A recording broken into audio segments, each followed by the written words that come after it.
Ada seorang syekh ni, orang alim ni, orang yang masyhur namanya, alim ulama yang hebat.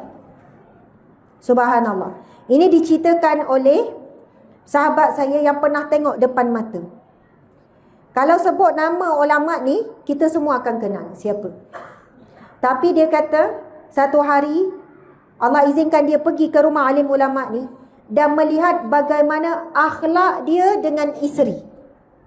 Orang alim ni, orang soleh ni. Dia punya ceramah hebat, dia punya nama, dia punya, bila dia pergi ceramah tu memang kehadiran orang begitu ramai. Rupanya kemuliaan yang ada pada dirinya kerana bagaimana dia menjadi mulia pada isteri dan pada anak-anak.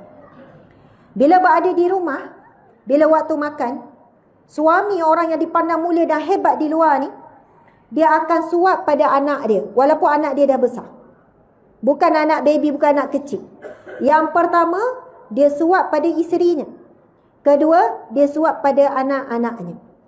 Suap dengan kasih sayang, dengan santun. Kemudian barulah dia suap pada dirinya. Lepas tu makan masing-masing lah, bukan suap sebanyak masa.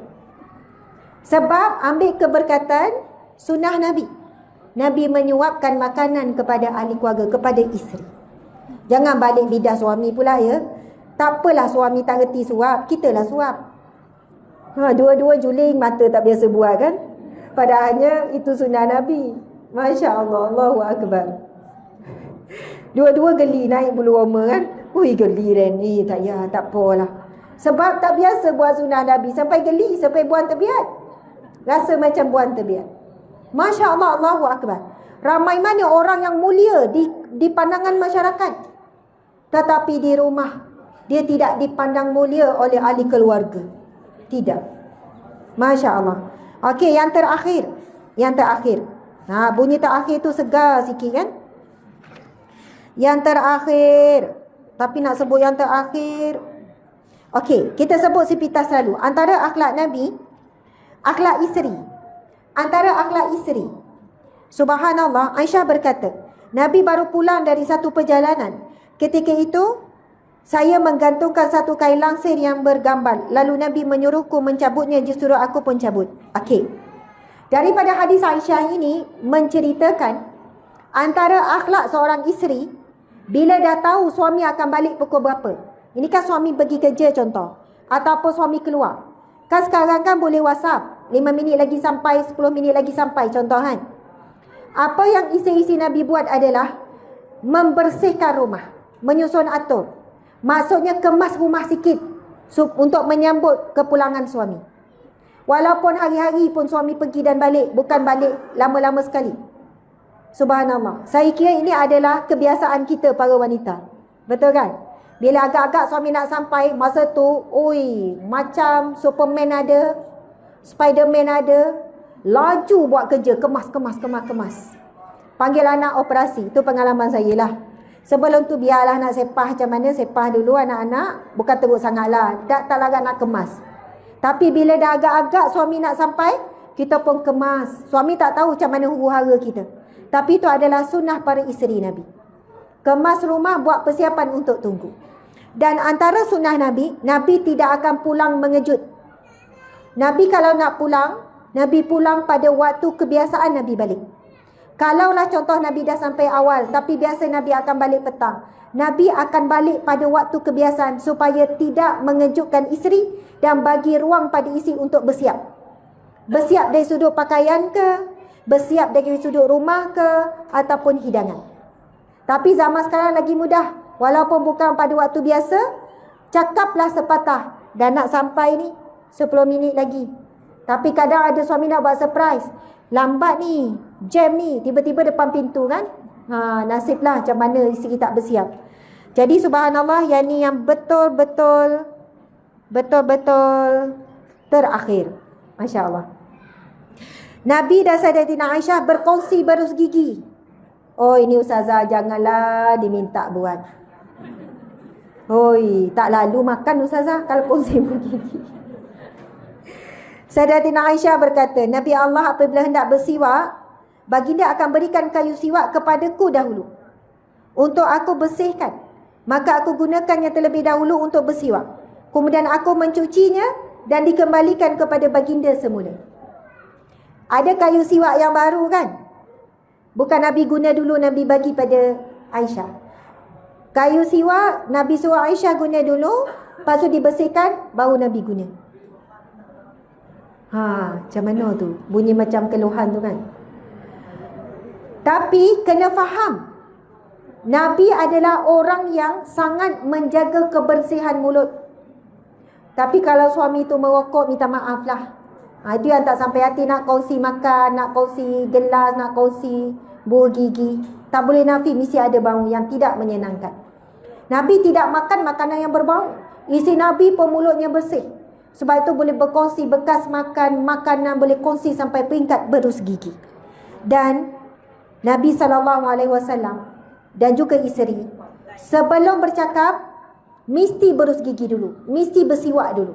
Siwak tu berus gigi pada zaman Nabi. Kalau guna siwak pada hari ini pun sama, maksud saya akan dapat pahala sunnah, pahalanya sangat besar. Tapi kalau kita tak biasa, air kayu siwak tu rasa macam luga, orang Terengganu panggil luga lawyer, kita ganti kepada berus gigi, kita tetap dapat pahala membersihkan gigi. Perkara pertama Nabi buat bila sampai ke rumah, bersiwak dulu. Sebab Nabi tidak mahu bau mulutnya sekiranya ada mengganggu isteri bila nak bercakap. Bila nak baca Quran je, berus gigi. Bila nak bercakap dengan isteri je, siwak dulu. Itu akhlak Nabi. Nabi jaga supaya bau mulut tidak mengganggu isteri. Sampai tahap tu teliti Nabi. Menjaga supaya perkataannya tidak menyakiti isteri Nabi. Contoh ya, minta maaf lah. Ada satu ketika, ada seorang isteri Nabi ni menyakiti hati isteri Nabi yang lain. Lalu, biasalah bergaduh kan, isteri-isteri. Apa yang Nabi buat? Nabi yang minta maaf bagi pihak isteri tu. Saya mohon maaf dengan kamu. Bimbang kamu terasa dengan apa yang diperkatakan. Padahal isteri ni ketika ini tak terasa pun, bukan perkataan yang berat pun isteri itu cakap. Tapi Nabi bimbang isteri ni terasa hati. Nabi yang minta maaf wakil kepada isteri itu. Sampai begitu halus dan perhatian Nabi dalam menjaga hati isteri. Begitu juga isteri kena berhati-hati halusnya kita dalam menjaga perasaan suami. Ibu bapa menjaga perasaan anak.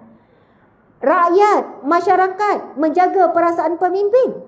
Pemimpin menjaga perasaan rakyat. Raja menjaga perasaan rakyat. Rakyat menjaga perasaan raja. Maksudnya, perasaan ini wajar dijaga kepada siapa pun, tidak membezakan kedudukan. Masya Allah, Alhamdulillah, tuan-puan muslimin muslimat, sekadar itulah perkongsian pada kali ini. Terima kasih banyak-banyak. Mohon maaf salah dan silap sekiranya apa yang disampaikan tidak menepati kehendak, sekiranya apa yang disampaikan mungkin ada mengguriskan hati. Mudah-mudahan kita mendapat sesuatu nekat. Kita mungkin solat bukanlah kuat dan banyak sangat. Nak bangun tahajud pun hujung-hujung dekat subuh. Mungkin baca Quran 3-4 muka surat dah ngantuk. Mungkin sedekah pun tak banyak. Puasa pun syukurlah bulan Ramadan ada. Kalau tak mungkin tak puasa langsung. Tetapi jika kita memiliki akhlak yang mulia, kita akan sangat dekat dengan Nabi. Dan itulah pemberat timbangan amal yang paling utama. Bahkan Nabi ada sebut, sambut ceramah lah pula. Last. Hadis Nabi sebut, akhlak yang mulia akan menyamai kedudukan orang ahli qiyam dan ahli siam. Ahli yang bangun malam, bukan senang nak digelar ahli qiyamul lail. Yang separuh malam dia bangun, separuh dia tidur. Maksudnya pukul 2, pukul 1 tu dia dah mula bangun sampai pagi. Dan kedudukan ahli siam, siapa? Orang yang kuat berpuasa. Puasa Ramadan, puasa 6, puasa Nabi Daud, puasanya ahli puasa. Ini sangat dua kedudukan yang sangat susah sebab ada pintu khusus untuk mereka. Babu solah dengan babu siam. Tapi Nabi sebut, sesungguhnya orang yang memiliki akhlak yang baik, akhlak yang mulia akan menyamai kedudukan ahli siam dan ahli qiyam.